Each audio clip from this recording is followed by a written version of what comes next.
welcome my channel. This defense today. Aboard the USS Lincoln, carrier Lincoln readies for historic deployment amid Homeport change.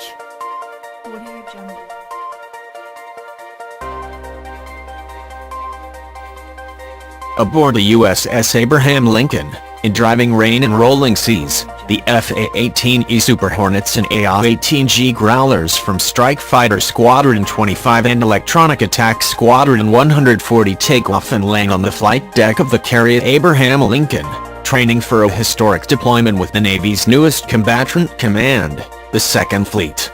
The around-the-clock flight operations are part of Carrier Strike Group 12's Composite Training Exercise, or COMCHUX, taking place this month to ensure that the group is ready to deploy later this year.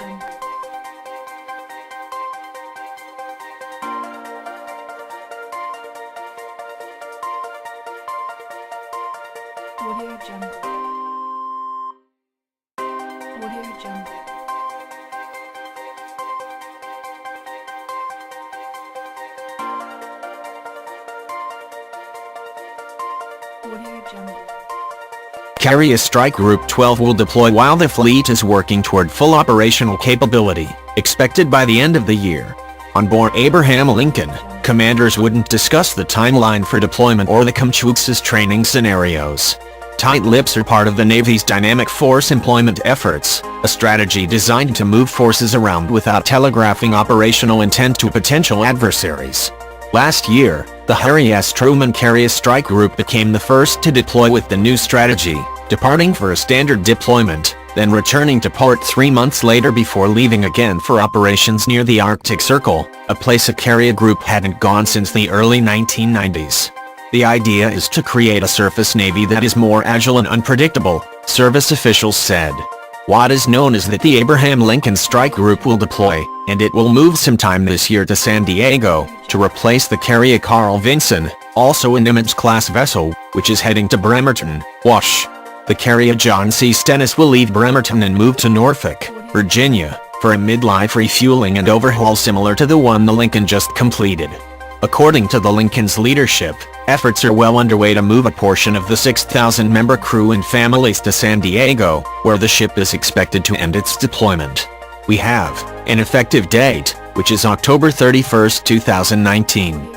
All dependent travel and escort travel with the members is to be completed within 180 days, after the effective date, Chief Personnel Specialist Michael Rangel said.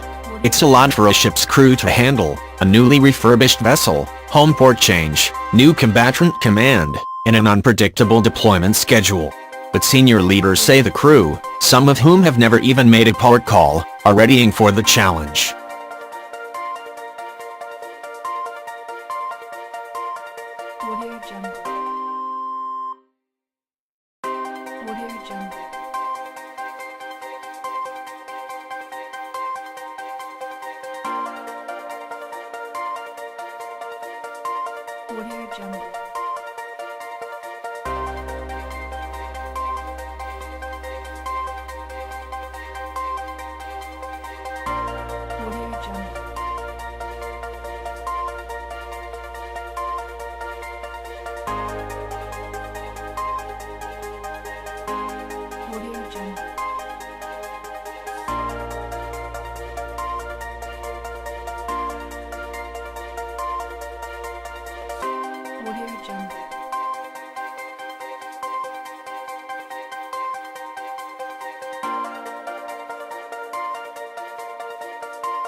Audio Jungle.